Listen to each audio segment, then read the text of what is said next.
Today from the global lane, where in the world Nigeria? More Christians are being killed there than anywhere else in the world. So who are the sinister forces behind the massacres and why? Last year, hundreds of thousands of Rohingya Muslims were chased from Burma. Now more ethnic cleansing. This time the victims are Christians. Fair trade agreements with China and North Korean nuclear disarmament. Sound U.S. policy or just wishful thinking? And Judge Kavanaugh. Buckle up for another bruising Supreme Court fight. And it's all right here, right now from the global lane. Where in the world Nigeria, where a new wave of violence from herdsmen has killed hundreds of Christians in the northern part of the country. Church leaders are calling it ethnic cleansing. Joining us with the latest from Abuja is CBN Nigeria Director Felix Oisamoje. And joining us from our Washington, D.C. studio with the latest is Emmanuel Ogebe. Emmanuel's an international human rights attorney. He's had relatives killed in the recent violence. First, Emmanuel, tell us what happened to your family members. Yes, Gary, just about 10 days or so ago, there was a horrific massacre in Plateau State in north-central Nigeria. And I just, saw the news from contacts there. It wasn't until a couple of days later that I learned that 6 of my relatives died in that attack. From what we've been able to piece together, the husband and his pregnant wife tried to take her out of the house to safety and come back for the kids. But they ran into the herdsmen on their way. They shot him and his pregnant wife, and they went into their home and they killed their 4-year-old son and their 6-year-old daughter who were asleep in their beds. They also had 2 relatives who were visiting for the summer break, and those were killed as well. So this was really a horrific slaughter. Over 238 people were killed. And Gary, what breaks my heart is the brother to the gentleman who died says that the family spotted the corpses and they said, we want to take our corpses and bury them. And the authorities refused and insisted on giving them a mass burial because they don't want the truth to emerge as to how many people really died in that horrific massacre in Plateau State. Felix, has the violence against Christians subsided or is it continuing?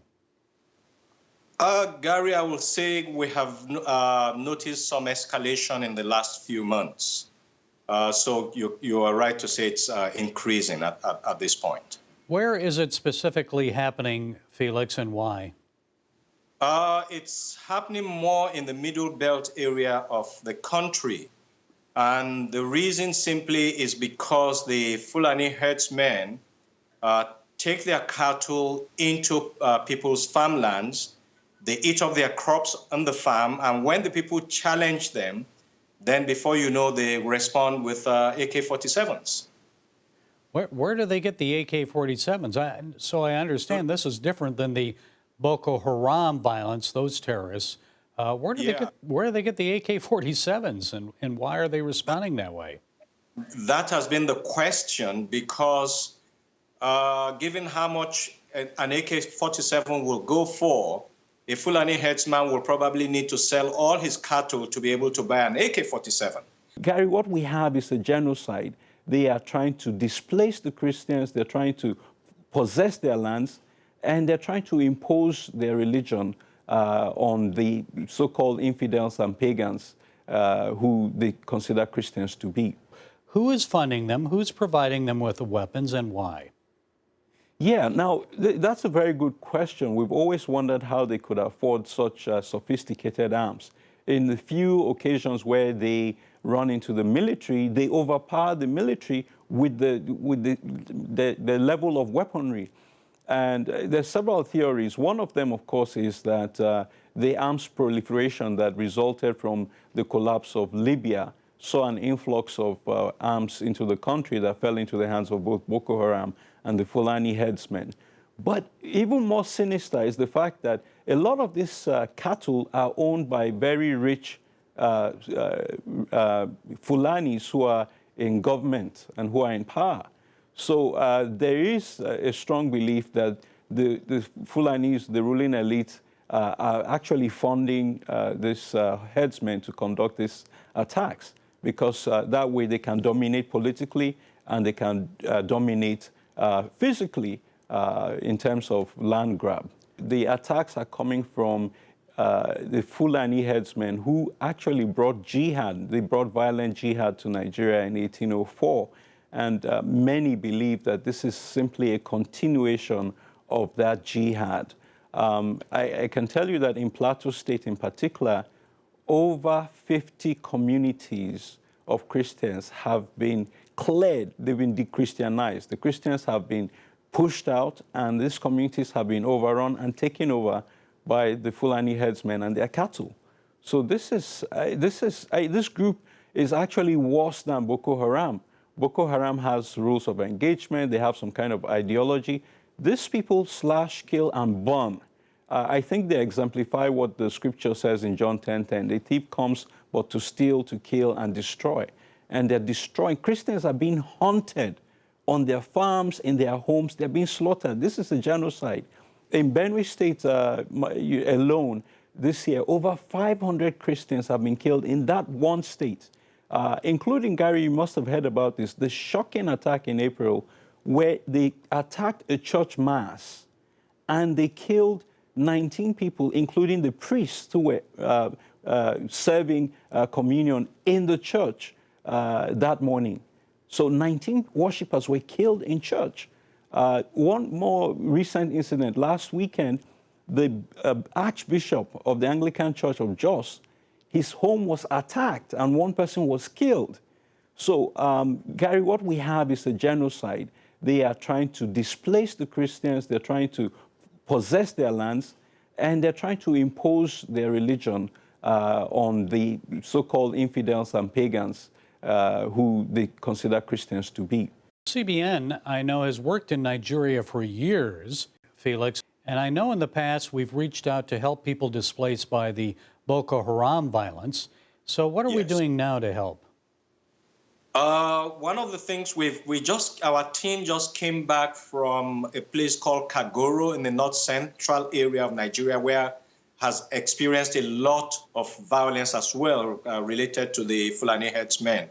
We just came back from doing a whole 1 week of free medical services to that area because a lot of people are suffering with no medical attention. So we've been able to go there and provide free medical services. And right now we are talking with another group on the outskirts of Jos that just happened this past week. We are talking to a group there to see if we can go in there, probably do a medical mission as well, and then do some kind of empowerment projects. And so we're talking, but we can't move in now because it's still too volatile to go in there. So we're waiting until things settle down, then we'll go in there and see what we can do to help the people. So what can our viewers do, Emmanuel? Well, there are several things that could be done. Obviously, the first is prayer. But we're at a point where thoughts and prayers are not sufficient anymore. Over 2,000 people have died from the violence in Nigeria this year already. We're talking about deaths in the thousands. Nigeria is now the deadliest place in the world to be a Christian.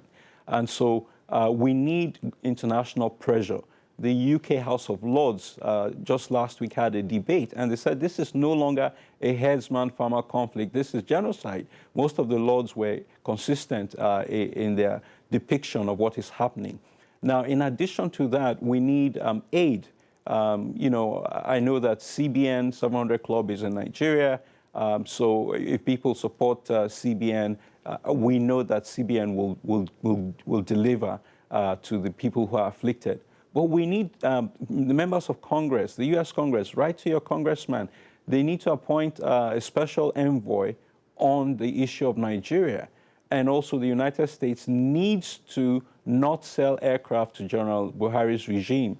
The Nigerian Air Force has been used in attacks against Christian communities that tried to defend themselves against the herdsmen in Adamawa State. The U.S. shouldn't sell aircraft to General Buhari, who will use them against Christians. And so I think there are lots of things that can be done. But these are some of the key things that should happen. I think one of the things we need the most is prayers, because I personally believe that nothing happens that doesn't have a spiritual background. So whatever is going on right now has some kind of spiritual underpinnings. And I believe that if we begin to deal with it from that point, it makes it easier. After all, the Bible tells us that we do not war against flesh and blood. And so we know that there's spiritual issues. So we need to pray. That's the first thing we need. We need prayers that God will continue to protect Christians wherever they are all over the country. And the other thing, too, is to sensitize the international community to what is going on here, because I believe that once that happens and people know that it's not only Nigerians that are crying out, that then probably it will make them begin to see that people are taking notice outside of the country, and probably that will dissuade them from their plans. Yeah, and Gary, if I can say one last thing, there is a Christian girl who was abducted by Boko Haram, and they asked her to convert to Islam, or and then she would be set free, and she refused. She's a 15-year-old girl. Her name is Leah, and Leah stood for Christ and has been held by the terrorists for 135 days now. So I want everyone who hears this to pray for Leah. She's a genuine heroine of the faith in this era. And there are many of them there in Nigeria. We appreciate them, and we'll be praying for her as well. Have you no shame, sir? That's how the United Nations Human Rights Chief responded when a Myanmar diplomat recently told the UN his government was committed to the defense of human rights. And those who follow the plight of the Rohingya and the Kachin know differently. Here with us to give us more is Pastor Bob Roberts of Northwood Church in Keller, Texas. He's part of the Faith Coalition to Stop Genocide in Burma. Pastor Roberts, we've reported regularly about the Rohingya, the refugees there, persecuted Muslims, chased out of Burma, now living in Bangladesh. And I know you visited them, so how are they doing and what did you witness? Well, in October, I actually went to Cox's Bazar and saw the Rohingya and what was going on there. Me and the former ambassador for religious freedom, David Saperstein, along with Majid Mohammed. David is a Jewish rabbi, by the way, and Majid Mohammed. And so together we went and we looked at what was going on there. And obviously we're shocked by what we saw. But I got back home and I started having people say, you know, you're an evangelical, you're a Christian. What about the Kachin? And I'm sorry to say, I didn't know that much about the Kachin, and began to hear a lot of stories about what was going on, that it was difficult, that was challenging. And so I went, and I was there for about a week. I was able to get into the Kachin state, and I was able to visit with many of the IDP camps and a lot of the things that were taking place. And I was frankly pretty alarmed by what I saw. And what alarmed me even more so, I was curious how well the Kachin actually understood what had happened in the Rakhine state with the Rohingya, and how similar the beginning of what's going on in the Kachin state was very similar with what was going on with the Rohingya. So I'm very concerned, more than just a little concerned. I'm very concerned about what I see taking place, and I think now's the time to respond to it. For the most part, there's not a lot that can be done anymore with what's taking place with the Rohingya. Obviously, you've still got maybe 400,000 or 500,000 that are left out of the 1.3 million that were there, but you see the exact same things taking place with the Kachin now. So I'm very concerned about it. I want to ask you first about the Rohingya, because I know it's the largest mass migration of a people group in recent history. So what do you think it's going to take to get them back home? They don't want to go home. You've got to understand they had 450 villages that were scorched earth. Basically, I was able to visit with some people with our American embassy there, and the Rohingya that are there are frankly afraid. But it's increasingly difficult for them to leave and get to Bangladesh. So it's quite serious. The conditions at the camp that you see, the largest one in the world, the conditions are horrible, open sewage, and now the monsoon has started. And I had the privilege of getting to visit with Ambassador Brownback now, along with some other groups that are working there. And the great tragedy is when the people went in there, what they did, Gary, they started cutting all the wood down for firewood, and they ran out of wood. So the next thing they started doing was digging the roots out of the ground. And so it's not just the monsoon. Now they're concerned about serious mudslides because there's nothing to hold the ground stable. And so they're literally preparing for hundreds of thousands to die because there's nowhere for them to go.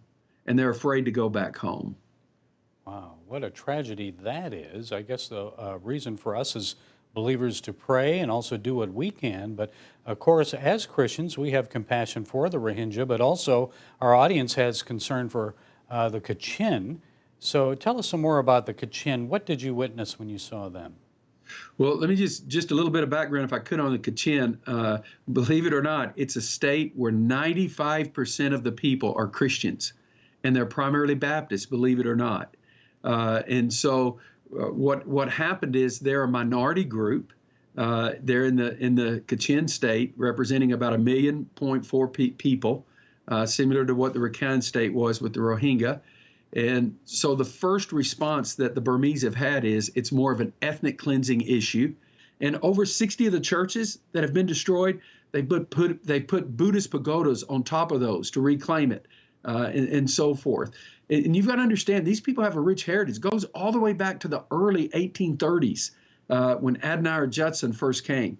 These were some of the first to accept the gospel. I don't know that the president, that Aung San Suu Kyi, the woman they call the lady, would be complicit in this. Don't you really think it's the military that's behind all this and really in control of Myanmar?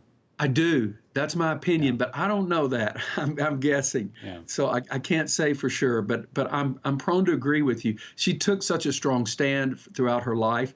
And frankly, when I talked to many of the Burmese Baptists that I visited with, that's what they said.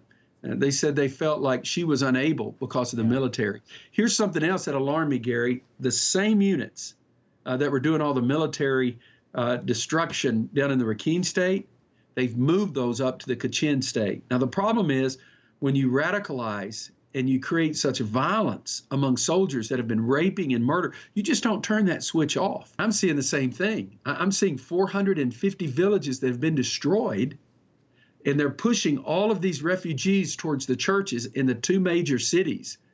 I mean, it's going to be easy pickings for the military if they were to choose to go in. Well, what can our viewers do then, Bob? The number one thing I would say is talk to your congressman and your senator. But the problem is, as Westerners, we can't get there for the most part. We can't go volunteer.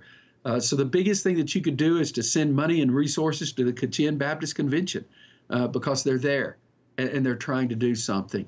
Third, I would say, and this ought to be the first thing, is to pray. They're staying strong in their faith. I mean, they're not compromising. They're not giving up. But it's a very serious issue. This is not a minor thing. Okay, faith, prayer, action. So Bob Roberts of the Faith Coalition to Stop Genocide in Burma, thanks so much for joining us. All eyes are on President Trump's meeting with Vladimir Putin, but many foreign policy experts say the bigger threat to America's future comes from China, not Russia. President Trump plans to impose more tariffs on China, this time a tax of about 10% on $200 billion worth of goods. Here with more is China expert Stephen Mosier. He's author of the book, The Bully of Asia, Why China's Dream is the New Threat to World Order. Okay, Stephen, thanks for joining us again. Critics say this is the start of a trade war with China. What do you think? Well, I don't think it's the start of a trade war with China at all. I think people need to understand that China has been at war with us across all domains, including trade, for the last 25 years. It's a low-key war. It's a non-kinetic war. But make no mistake, they've been in a trade war with us for a quarter century. What President Trump is trying to do is end the trade war that China is carrying out against us. You can't start a trade war that's already been underway for a long time. So what is President Trump really after with China? Is he on the right course, Stephen? Oh, absolutely. I argue that American companies have never been able to compete fairly with Chinese companies because, look, if you're an American company and you go into China, you're squeezed dry of your high-tech technology, your software, your your intellectual property, and then you're squeezed back out of China. American companies aren't competing with Chinese companies. People need to understand they're competing with the Chinese party state, and that is an unwinnable situation. It's got to change, and it starts with righting the trade imbalance. We simply cannot sustain a $400 billion loss every year in trade terms to China. And add to that $600 billion, that's not my estimate, that's the FBI's estimate, $600 billion in stolen intellectual property. 600 billion plus 400 billion is $1 trillion being made off with China, by China every year. We cannot let that continue. And some of the critics of this policy are saying, well, wait a minute, what about American farmers? The reciprocity of tariffs that China's imposing on the U.S. is only hurting our agricultural business. Well, the Chinese are responding by imposing punitive tariffs on a few goods that they think will hurt President Trump politically. And you know, I had to smile the other day when President for Life Xi Jinping, make no mistake about it, he will be in office forever. He's the new Red Emperor in the mold of Chairman Mao Zedong. Xi Jinping said, "We Chinese don't turn the other cheek. We punch." And I'm thinking he's talking to the greatest counterpuncher the world has ever seen. In fact, we have a lot of leverage over China. They need to continue draining us of our high technology, draining us of industry, transferring most of the world's industrial production to China in order to succeed at their China 2025 plan. What is the China 2025 plan? It's a plan to have all high-tech manufacturing, especially cutting-edge things like robotics and so forth, manufactured in China by 2025. And from there, 10 years later, China 2035 plan is to dominate the region and the world. It's not in our interest to let that happen. Now on to North Korea. What do you think of Secretary of State Mike Pompeo's recent visit to North Korea, and what did he accomplish there? Well, here's where the rubber met the road. Secretary of State Mike Pompeo went to Pyongyang and said one thing. He said, "I need a complete list of your missile production facilities, of the locations of your missiles, the nuclear production facilities, the location of the existing nuclear weapons that you have, 20 or 30 in all. And then we need to set a phased process of dismantling all of these things. And once this happens," he said, "we can talk about a peace treaty. We can talk about withdrawing American troops. We will have peace on the Korean Peninsula." The North Koreans didn't like the fact that there were real demands being made of them in exchange for lifting the sanctions. And I have to say, this administration, for the first time, I've been following this for 30 years now, this administration, for the first time, has gone about dealing with North Korea the right way. It is imposing sanctions on North Korea and demanding results. Every parent in the world knows that you don't reward bad behavior in your children. We've been rewarding bad behavior in North Korea from the time of the Clinton administration, giving them money and saying, "Please play nice." And of course, we got more of the same. Now we're going about it the right way. We're punishing bad behavior. The punishing sanctions will not be lifted unless North Korea complies. And in fact, there's a lot more we can do. We can actually ask countries to send their North Korean workers home, from which North Korea gets a lot of remittances overseas. We can cut back on trade even further. We can put more pressure on China, for example. And Stephen, since the Singapore summit, though, we've seen North Korea continue with its nuclear and missile development programs. Is Kim Jong-un sincere about denuclearization, or is he just once again playing us? Well, I think that Kim Jong-un, who is the third in the Kim dynasty to rule North Korea, is always playing us, is always engaging in deceit and deception. But the fact is that we have now put him in a box. We put him in a box by getting his attention, by getting him to Singapore, by showing him that he had one of two avenues he could pursue. He could either continue his nuclear weapons program, or he could develop North Korea into a modern, dynamic state with open borders. Grab your seatbelts and buckle up, because Democrats are getting ready for another nasty drag-out fight over a Republican Supreme Court nominee. Chuck Schumer pledges to do all he can to stop Judge Brett Kavanaugh from replacing retiring Justice Anthony Kennedy on the Supreme Court. I'm going to fight this nomination with everything I've got. But the only thing Senator Schumer's got against this nominee are political differences. Nothing of substance to prevent his confirmation. Lack of experience on the bench? Nope. Kavanaugh has served for 12 years on the U.S. Court of Appeals in D.C., making 300 decisions there.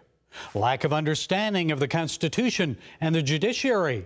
Nope. He's a Yale Law School graduate. He clerked for Justice Kennedy. And like Justice Kagan, he's taught at Harvard Law School. Immoral? Nope. He's a devout Catholic who coaches basketball. He serves up meals to the homeless. Too political, you say? Well, his time serving at the George Bush White House and with special counsel Kenneth Starr are pluses. They've given him a better understanding of how the executive branch of government and the Justice Department function. So here's the real reason Schumer and other Democrats oppose Kavanaugh. My judicial philosophy is straightforward. A judge must be independent and must interpret the law, not make the law. A judge must interpret statutes as written, and a judge must interpret the Constitution as written, informed by history and tradition and precedent. Judge Kavanaugh is an originalist. He does not believe the Constitution has changed over time. He doesn't think Supreme Court justices should legislate from the bench. When American voters and legislators reject left-wing ideas, liberals often judge shop. They find a court that shares their political views. They present their legal case before the judge. The court rules in their favor. Presto changeo. You suddenly have a federally imposed law delivered from the bench. And often only one or two people make that decision for the entire nation. Such was the case with the president's travel ban and the Colorado same-sex marriage wedding cake cases. Thankfully, the Supreme Court overturned those decisions. No, Senator Schumer, the responsibility to legislate belongs to you and your colleagues, not the Supreme Court or our federal judges. You win some, you lose some. I guess you're just tired of losing. But I doubt you'll win this one because most Americans and even some members of your own party see no reason other than political differences to oppose this brilliant, decent American family man and jurist. The spoils go to the victor. This time, Donald Trump won the presidency and the right to make another pick. And like he did with Neil Gorsuch, he's made a good one. We all pray we won't see a repeat of the viciousness and the character assassination that we witnessed during the confirmation hearings of Robert Bork and Clarence Thomas. Remember that? I am a victim of this process. My name has been harmed. My integrity has been harmed. My character has been harmed. My family has been harmed. My friends have been harmed. There is nothing this committee, this body, or this country can do to give me my good name back. Justice Thomas, you've served this nation and the Supreme Court honorably, and you do have your good name back. Now, join us in praying that Judge Brett Kavanaugh will endure and keep his. Well, that's it from the Global Lane this week. Be sure to follow us on Facebook, YouTube, SoundCloud, iTunes, and Twitter. And until next time, be blessed.